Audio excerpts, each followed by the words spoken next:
বিগত কয়েক মাসের মধ্যে আমি আমার দুজন স্কুলের খুব প্রিয় বন্ধুকে হারিয়েছি, পঙ্কজ সাধু এবং সঞ্জীব করঞ্জাই।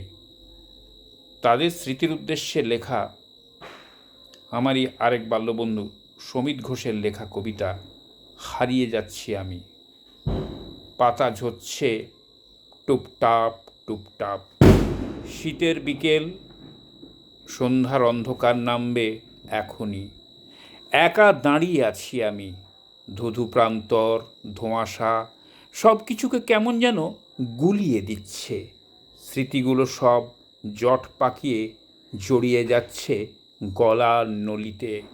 মুক্তি পেতে চাইছি আমি, ছিঁড়ে খুঁড়ে ছিন্ন বিচ্ছিন্ন করে এই নাগপাশ থেকে মুক্তি পেতে চাইছি আমি।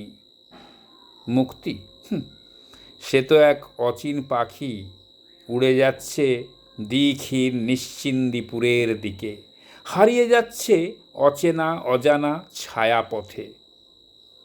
ভগবান, তুমি কি সত্যিই আছো? থাকলে দাও না আমায় একটু মুক্তি। স্মৃতির এই অসহ্য ভার, এই জগদ্দল পাথর বইতে কেন আমায় বলছো?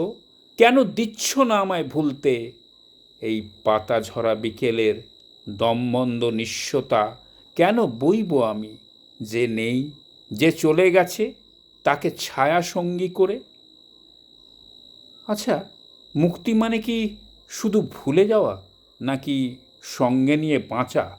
মুক্তি মানে কি ঘুমিয়ে পড়া, নাকি সোনালি আলোয় আবার চোখ খুলে চাওয়া?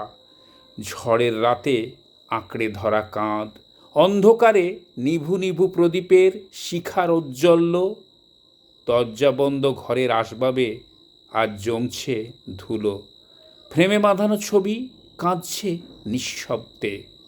অসহায় হাত বাড়াই আকাশের পানে। বন্ধু, তুই কি আর আসবি না ফিরে? উত্তরটা জানাই আছে, তবু প্রশ্ন আসে সুনামি হয়ে। প্রতিধ্বনি কি শোনা যায় শূন্য বিষণ্ণ দ্বিহীনতায়? রাত নামছে, জানলার ধারে বসে আছি আমি।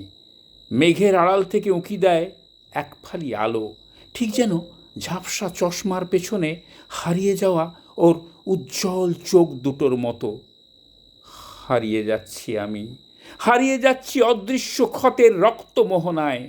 হারিয়ে যাচ্ছি আমি অসহ্য স্মৃতির দুঃসহ উষ্ণতায়। হারিয়ে যাচ্ছি আমি ঝরা পাতার পাহাড়ের নীল তিমিরে। হারিয়ে যাচ্ছি আমি, হারিয়ে যাচ্ছি আমি, হারিয়ে যাচ্ছি।